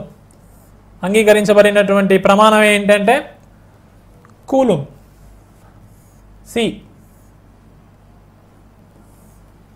సార్ మరెందుకు సార్ యాంపియర్ హవర్? ఇక్కడ చూడండి, యాంపియర్ నేను క్యాపిటల్ ఏ పెట్టలే యాంపియర్లో, కానీ ఇక్కడ సింబల్లో చూపించేటప్పుడు మాత్రం క్యాపిటల్ ఏ పెట్టా. సింబల్లో చూపించేటప్పుడు క్యాపిటల్ ఖచ్చితంగా, ఎందుకంటే its name of a scientist కదా. అదేవిధంగా జౌల్ క్యాపిటల్ జే పెట్టా, ఇక్కడ capital J. What capital W వస్తుంది. హెడ్జ్ సైంటిస్ట్ పేరే వీళ్ళందరూ, అవునా? సో వాళ్ళ నేమ్స్ వచ్చినప్పుడు మనం క్యాపిటల్స్లో ఖచ్చితంగా రిప్రజెంట్ చేయాలి. యూనిట్ చెప్పేటప్పుడు హెడ్జ్కి హెచ్జెడ్, జెడ్ స్మాల్లో ఉంటుంది, హెచ్ మాత్రం క్యాపిటల్లో ఉంటుంది. వాట్కి డబ్ల్యూ క్యాపిటల్ డబ్ల్యూఏ పెట్టాలి. జౌల్ క్యాపిటల్ జేనే. క్యూబిక్ మీటర్ నార్మల్ సిసి లేదా సెంటీమీటర్ క్యూబ్ ఇలా చెప్పుకుంటాం నార్మల్. సో ఇక్కడ చూడండి, డిరైవ్డ్ యూనిట్స్ అంటే ఉత్పన్న ప్రమాణాలు. ఉత్పన్న ప్రమాణాలు అంటే ఇంతకుముందు డెఫినేషన్ చెప్పుకున్నట్టే, ఏవైతే ఉత్పన్న భౌతిక రాశులు ఉన్నాయో వాటి యొక్క ప్రమాణాలే ఉత్పన్న ప్రమాణాలు, అవునా? అంటే ఇంతకుముందు చెప్పినట్టు ఫండమెంటల్ క్వాంటిటీస్ 2-3 కలిస్తే వచ్చేటివే డిరైవ్డ్ క్వాంటిటీస్. ప్రాథమిక భౌతిక రాశులు 2-3 కలయికతో వచ్చేటివే కదా ఉత్పన్న భౌతిక రాశులు, వాటి ప్రమాణాలే ఉత్పన్న ప్రమాణాలు. సింపుల్ అయిపోయింది. విద్యుత్ ఛార్జ్, విద్యుత్ ఆవేశం, ఎలక్ట్రిక్ ఛార్జ్, కూలుం యాక్చువల్ యూనిట్. నేను ఎందుకు ఇక్కడ యాంపియర్ హవర్ అని ఎక్కడో పెట్టానంటే, రిప్రజెంట్ చేశానంటే అవి కూడా యూనిట్సే. ఫర్ ఎగ్జాంపుల్ ఎలక్ట్రిక్ ఛార్జ్, విద్యుత్ ఆవేశం యొక్క ప్రమాణం ఏంటి అని అడుగుతాడు. న్యూటన్, రెండవది కూలుం, మూడవది యాంపియర్ హవర్, నాలుగోది 2 and 3 అనొచ్చు. లేదంటే ఒక్కొక్కసారి కూలుం చెప్పకుండా ఇక్కడ ఫర్ ఎగ్జాంపుల్ జౌల్ ఇచ్చాడు, న్యూటన్, జౌల్, యాంపియర్ హవర్, ఇక్కడ ఏదో ఒకటి పాస్కల్ ఇచ్చాడు అనుకుందాం, 4 యూనిట్స్. సార్ విద్యుత్ ఆవేశంలో మనం కూలుంబే కదా చదువుకున్నాం, కూలుంబే లేదే. కూలుం లేనప్పుడు యాక్చువల్గా ఎంబి పక్కన వచ్చినప్పుడు బి సైలెంట్లో పలకాల, కూలుం. అవునా, కూలుం ఇక్కడ లేదే, ఇక్కడ మనం చదివింది రాలేదే, ఇదేంటిది సార్ చెప్పలే, అట్లా కాదు. ఇక్కడ ఒక ట్రిక్ ఉంది. ట్రిక్ అని కాదు, నార్మల్ థింగే, క్యాల్కులేటెడ్ థింగ్ ఇది. సో ఏంటి, నార్మల్గా డైరెక్ట్గా ఎలక్ట్రిక్ ఛార్జ్కి మనం కూలుం, అది కూడా ఒక సైంటిస్ట్ నేమ్, ఆయన పేరు మీద మనం సి కూలుం అని పెట్టుకున్నాం. యాంపియర్ హవర్ ఎందుకు అవుతుంది? ఛార్జ్ ఈజ్ నథింగ్ బట్ విద్యుత్ ప్రవాహం కదా. ఎంత ఒక టైంలో, ఒక నిర్దిష్ట సమయంలో ఎంత విద్యుత్ ప్రవహించింది, charge actual current. I equals ఏంటి, Q/T. ఇది యాక్చువల్ కరెంట్. అంటే విద్యుత్ ప్రవాహం అంటే ఏమి, ఒక నిర్దిష్ట సమయంలో ఎంత విద్యుత్ ఆవేశం, ఎంత ఎలక్ట్రిక్ ఛార్జ్ Qతో మనం రిప్రజెంట్ చేస్తాం, ఎంత ఎలక్ట్రిక్ ఛార్జ్ మనకు పాస్ అయ్యింది అని చెప్పేదానికి యూజ్ చేసేదే ఎలక్ట్రిక్ కరెంట్. ఇది ఎలక్ట్రిక్ కరెంట్, బాగా చూడాలి ఇక్కడ, ఎలక్ట్రిక్ కరెంట్ ఇది. అంటే విద్యుత్ ప్రవాహం. విద్యుత్ ప్రవాహం ఈక్వల్స్ టు ఛార్జ్, విద్యుత్ ఆవేశం బై కాలం. నీకు విద్యుత్ ఆవేశం కావాలంటే ప్రవాహం ఇంటూ కాలం. ప్రవాహం ఇంటూ కాలం. ప్రవాహంకి యూనిట్స్ వచ్చి ఇంతకుముందు చెప్పుకుంటాం యాంపియర్ అని, కాలంకి సెకండ్, ఇక్కడ హవర్గా తీసుకుంటాం. ఎందుకు హవర్ అంటే అది కాన్సెప్ట్లో వస్తుంది. So ampere hour. ఛార్జ్ అనేది ఇండిపెండెంట్ యాక్చువల్లీ, కానీ ఛార్జ్ ఇండిపెండెంట్ అయినప్పటికి కూడా ఎందుకు ఇది డిరైవ్డ్ క్వాంటిటీ కింద వస్తుందంటే, సో రిలేషన్స్ ఇలా ఉంటాయి. So I equals to Q/T దీని నుంచి వచ్చిందే. సో దీన్ని బట్టి చూస్తే ఛార్జ్కి ఏం యూనిట్స్ అవుతుంది, యాంపియర్ హవర్. కూలుంబ్ అవుతుంది, యాంపియర్ హవర్ అవుతుంది. సార్ ఇవన్నీ మాకెట్లా సార్ గుర్తుండేవి, కూలుంబ్ కావాలంటే బై హార్ట్ చేస్తాం, ఇలాంటివి ఎట్లా సార్ గుర్తుపెట్టుకోవాలంటే ఫార్ములాస్ గుర్తుపెట్టుకోవాలి. ఫార్ములాస్ గుర్తుపెట్టుకున్నప్పుడు డైరెక్ట్ యూనిట్ వాళ్ళు ఇవ్వకపోయినా కూడా ఇండైరెక్ట్గా మనకు ఇక్కడ యూనిట్స్లో మనం ఆ ఫార్ములా అంటే, ఇప్పుడు నేను ఎలా చెప్పా, I ఈక్వల్స్ టు Q/T. ఇక్కడ మన Q ఉంది, ఛార్జ్ ఉంది. ఛార్జ్గా ఇప్పుడు I అంటే యాంపియర్ కదా, Q అంటే కూలుంబ్ కదా. టైం మన Q తెల్ల పక్కన పెట్టేద్దాం, Q టైంకి వచ్చి సెకండ్. ఇక్కడ మనం హవర్గా తీసుకుంటాం, that equals to Q equals to A into H. మీకు వీటి లిస్ట్ అంతా కూడా డీటెయిల్గా ఇవ్వడం జరుగుతుంది, మీకు దీని గురించి ఏమి ఇబ్బంది లేదు. ఫార్ములాస్ మనకు వచ్చిన తర్వాత వాటిని ఒకసారి చూసుకుంటే ఈజీగా, మనం ఇప్పుడు నెక్స్ట్ చేయబోయే వాటిలో కూడా మీకు డీటెయిల్గా ఉన్నాయి. దాని గురించి మీకు కొన్ని చేశారంటే మీకే ఒక ఎగ్జాంపుల్ ఐడియా వస్తుంది. సో అందుకు నేను పక్కన ఇది పెట్టా. Coulomb electric charge. Electric charge యొక్క డైరెక్ట్ యూనిట్ ఏంటంటే కూలుంబ్. యాంపియర్ హవర్ కూడా చెప్పొచ్చు. ఎట్లా చెప్పొచ్చు అంటే మనం ఫార్ములా నుంచి యూజ్ చేసుకొని చెప్తాం. వెలాసిటీ వేగం మీటర్ పర్ సెకండ్. ఎందుకు? Velocity equals to displacement by time కదా, s/t. డిస్ప్లేస్మెంట్ అంటే స్థానభ్రంశము బై కాలం. స్థానభ్రంశంకి మీటర్, కాలంకి second, metre by second. Volume ఘన పరిమాణం ఏంటి? LBH కదా, ఎల్ అన్న మీటరే, బ్రెడ్త్ అన్న మీటరే, హైట్ అన్న మీటరే. Metre into metre into metre, metre cube. Metre cube అన్న క్యూబిక్ మీటర్ అన్న ఒకటే. ఎనర్జీ శక్తి జౌల్, జౌల్లోనూ చెప్తాం. కిలో వాట్ అవర్ అనేది ప్రాక్టికల్ యూనిట్. యూనిట్స్ అంటాం కదా, ఇన్ని యూనిట్ల కరెంటు, అన్ని యూనిట్ల కరెంట్ అంటారు కదా, 1 యూనిట్. సో అది కిలో వాట్ అవర్స్, మనకు అది రిలేషన్ వస్తుంది. ఇక్కడ జౌల్, ఇక్కడ గుర్తుపెట్టుకోవాల్సింది ఏంటంటే వర్క్కి ఎనర్జీకి ఒకే యూనిట్సే, జౌల్సే వస్తుంది. మన డెఫినేషన్లో వెళ్ళినప్పుడు వాటి గురించి మనం చదువుకుంటాం. పవర్ వాట్, సేమ్ ఇక్కడ జౌల్ సైంటిస్ట్ నేమ్, వాట్ కూడా సైంటిస్ట్ నేమ్. వాట్ తెలుసు కదా, జేమ్స్ వాట్, స్టీమ్ ఇంజన్ మనకు అక్కడ వస్తారు. సో పవర్ ఆయన పేరు మీదుగా జేమ్స్ వాట్, వాట్ని యూనిట్గా పెట్టుకుంటాం. జౌల్ పర్ సెకండ్ ఎందుకు వస్తుంది? Power equals to work by time. నువ్వు ఎంత టైంలో ఎంత వర్క్ చేస్తావు అక్కడ నీ పవర్ తెలుస్తుంది. So power is nothing but work by time. వర్క్కి జౌల్, టైంకి సెకండ్, కాబట్టి జౌల్ పర్ సెకండ్. వాట్ అనేది డైరెక్ట్ యూనిటే, జౌల్ పర్ సెకండ్ కూడా తీసుకుంటాం. ఎలా తీసుకుంటామంటే వర్క్ బై టైం. ఈ ఫార్ములా నుంచి డిరైవ్ చేసి వచ్చేదే జౌల్ పర్ సెకండ్. ఓకేనా? ఇది మనం ఒకసారి వర్క్ చేసిన తర్వాత మీకు ఇంకా ఈజీగా అనిపిస్తుంది. పౌనఃపున్యం hedge, actual direct unit hedge.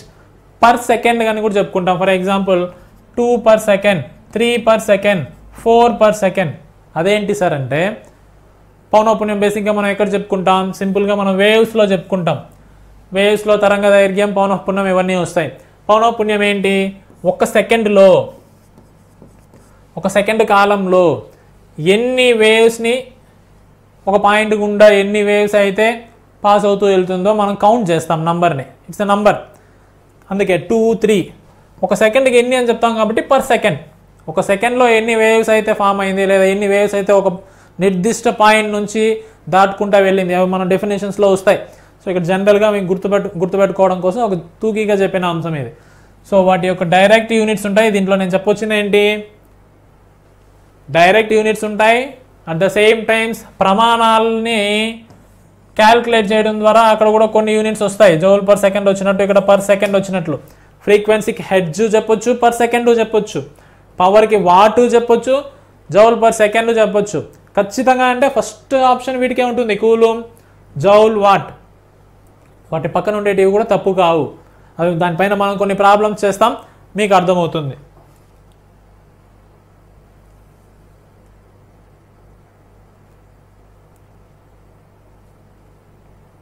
Next list of కొన్ని డిరైవ్డ్ యూనిట్స్. కొన్ని ఇంతకుముందు చెప్పుకున్నట్టు చాలా వస్తాయి కదా డిరైవ్డ్ యూనిట్స్, ఉత్పన్న ప్రమాణాలు చాలా వస్తాయి. అందులో ఒక చిన్న లిస్ట్ మీకోసం. ఫోర్స్, బలం. Force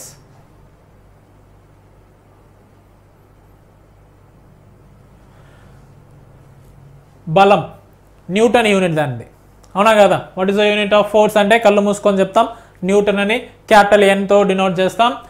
at the same time KG metre per second square కూడా చెప్పొచ్చు. సరే అదే ఎలా మీకు అర్థం అవడం కోసమే నేను ఇక్కడ ఫార్ములా కూడా చెప్పాను. Force F equals to MA, mass into acceleration కదా. మాస్ అంటే ద్రవ్యరాశి, యాక్సలరేషన్ త్వరణం. మాస్కి ఏమి ద్రవ్యరాశి కిలోగ్రామ్లో చెప్తాం. త్వరణం అంటే ఇంతకు ముందే చెప్పుకున్నాం, metre per second square, KG into metre per second square కాబట్టి గుణకారం చేస్తాం కాబట్టి పక్కనే KG metre per second square. ఇది ఎలా వచ్చింది అర్థమైంది కదా.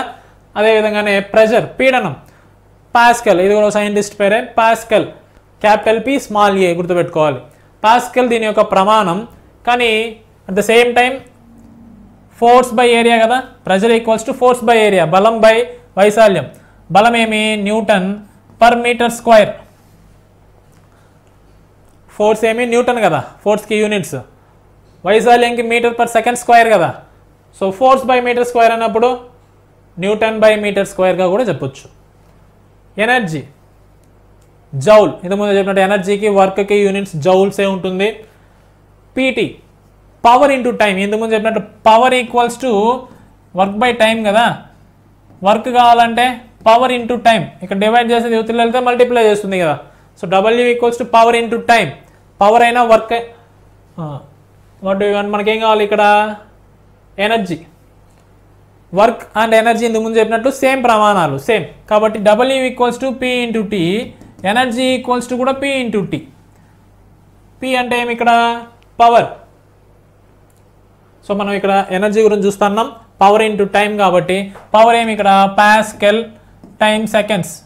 సో ఇలా డిరైవ్ చేసుకోవచ్చు అని చెప్పడానికి ఒక ఎగ్జాంపుల్. ఓకేనా, సేమ్ అదే విధంగా ఇక్కడ పవర్, ఎనర్జీ వచ్చి పవర్ ఇంటూ టైం, పవర్ వచ్చి వర్క్ బై టైం. వాట్, అదేవిధంగా ఇక్కడ ఫ్రీక్వెన్సీ పౌనఃపున్యం హెడ్జ్, ఇంతకుముందు చెప్పినట్లు పర్ సెకండ్గా కూడా చెప్పుకోవచ్చు. ఎలక్ట్రిక్ ఛార్జ్ విద్యుత్ ఆవేశం కూమ్, ఇంతకుముందు చెప్పినట్లు యాంపియర్ పర్ హవర్గా, యాంపియర్ హవర్గా కూడా చెప్పుకోవచ్చు, పర్ కాదు యాంపియర్ హవర్గా చెప్పుకోవచ్చు. Electric potential volt, resistance ohm, నిరోధం విద్యుత్ నిరోధం, capacitance farad, inductance henry, magnetic flux అయస్కాంత అభివాహం వెబర్. ఇవన్నీ వాళ్ళ సైంటిస్ట్ నేమ్స్. ఇది ఎందుకు ఖచ్చితంగా నేను ఇట్లే సెలెక్ట్ చేసి రాశానంటే ఫార్ములాలు బట్టి వీటికి మళ్ళీ యూనిట్స్లో వస్తాయి, కానీ ఇవి డైరెక్ట్ యూనిట్స్, ఇవి ఖచ్చితంగా తెలియాలి. ఇవి రాసేటప్పుడు ఇక్కడ క్యాపిటల్ ఖచ్చితంగా రాయాలి. ఇది మీకు ఖచ్చితంగా చెప్పడం కోసమనే నేను ఇలా ఈ లిస్ట్ని సపరేట్ చేసింది. మ్యాగ్నెటిక్ ఫ్లక్స్ డెన్సిటీ, అభివాహ సాంద్రత, అయస్కాంత అభివాహ సాంద్రత టెస్లా అని కూడా ఒక సైంటిస్ట్. సో ఇవి కొన్ని ఒక డిరైవ్డ్ క్వాంటిటీస్, కొన్ని లిస్ట్ ఇవి, దాని తాలూకు డిరైవ్డ్ యూనిట్స్, ఉత్పన్న ప్రమాణాలు, ఉత్పన్న భౌతిక రాశుల తాలూకు ఉత్పన్న ప్రమాణాలు.